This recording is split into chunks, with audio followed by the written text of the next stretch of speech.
Hey guys, welcome back to my channel. Today we're gonna build a set of mountain bike wheels using Berd Spokes and traditional J-bend hubs. What are Berd Spokes, you ask? It's a polymer spoke made with Dyneema. These spokes look like shoelaces, but that's where the similarities end. You can check out Berd Spokes website for all the technical information. Follow along as I show you the process from start to end of the 3-day build. It was a fun project and can be done by any competent bike enthusiast. The first step in the process is hub preparation. It is important to get this step right to prevent the spokes from cutting and fraying and causing premature failure. In the Berd build kit, you will find the corner rounding tool. It breaks the sharp edges and chamfers the spoke holes on the hubs. In the Berd Spokes consumables kit, you will find the rubber polishing bits. These will take care of any remaining burrs and smoothen the edges of the holes. It's better to go slow at first and get the hang of things before you ruin your hubs. Patience is your best friend in this process. I'll be posting a 2-month review of these wheels, so don't forget to like and subscribe and turn the notification bell on. That way you won't miss what I think about these wheels and if they're worth the time and money. Step 2 is the process of lacing the hubs.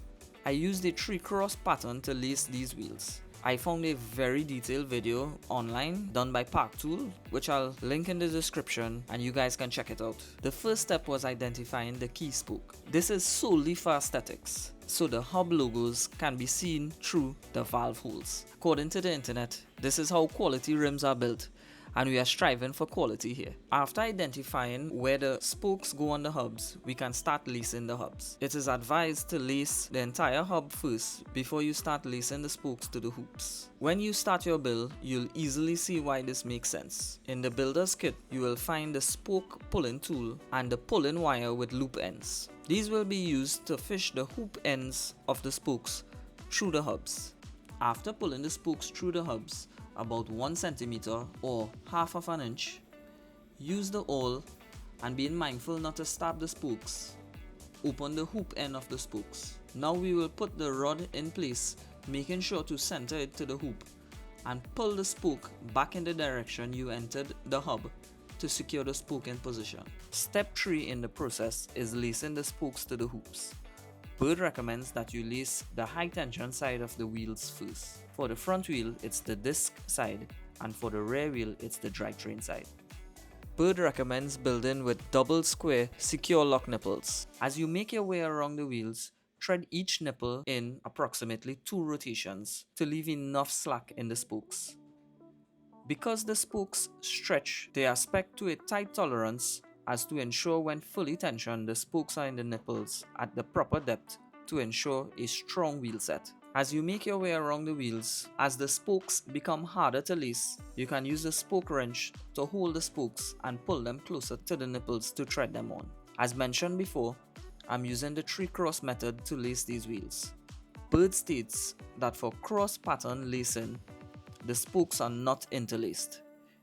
Interlacing is the method of wheel building where the spokes are laced over and under each other where they intersect. In the Park Tool video in the description, you will see on the final cross in the 3-cross lacing pattern, they lace the spoke under a spoke. When using Berd spokes, the spokes never go under. It's always on top. Step 4. Tensioning and truing. Finally, the project is starting to look like wheels. Now it's a matter of tensioning. At this point, I'll start applying lubricant to both the spoke threads and the nipple heads where they interface with the hoops. I'm using boiled linseed oil. It's a good lubricant, it dries hard and protects the thread from moisture and also acts like Loctite, keeping the nipples in place and preventing them from running slack. Tighten all your spoke nipples evenly and get them up to a measurable tension. Sight down the spokes and ensure that there are no twists in the spokes. If there's any twist in the spokes, rotate both the spoke and the nipple using the nipple wrench and spoke wrench together until the spokes are straight. These spokes are going to stretch throughout this process. This is why it takes 3 days to build these wheels.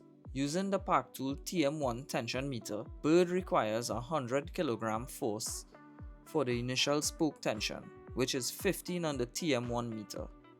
Something to note is the 100 kg force is for the high tension side, Naturally, the low tension side of the rim will end up being lower. When calculating your spoke length using the Berd Spoke calculator, it will give you a percentage of tension for the low tension side of the spokes. Calculate what the percentage is and apply it to the low tension side of the spokes. Park Tool has an amazing video once again on truing wheels. I will link it in the description so you can check out the process of radial and lateral truing. After the initial tensioning and truing, your wheels will have to rest for 24 hours. As the spokes stretch, you will have to repeat the process again. Tension the spokes to 15 on the TM1 and true your wheels again. The wheels will rest for the next 24 hours. After the wheels have sat for 24 hours, the final spoke tension is going to be 80 kilograms force, which is 12 on the TM1 meter. Finally, we are finished. All the patience and hard work has paid off. There's something quite satisfying about building a set of wheels, as most riders think it's some sort of black magic skill set. But I can assure you, anyone can do this. With a little elbow grease and a bunch of YouTube tutorials, I encourage riders to challenge themselves and try building your own wheels. I hope you enjoyed the video, and don't forget to like, share and subscribe. Give the video a thumbs up so I'll know you guys enjoyed this style of video. Thanks again everyone for tuning in. See you in the next video. Peace.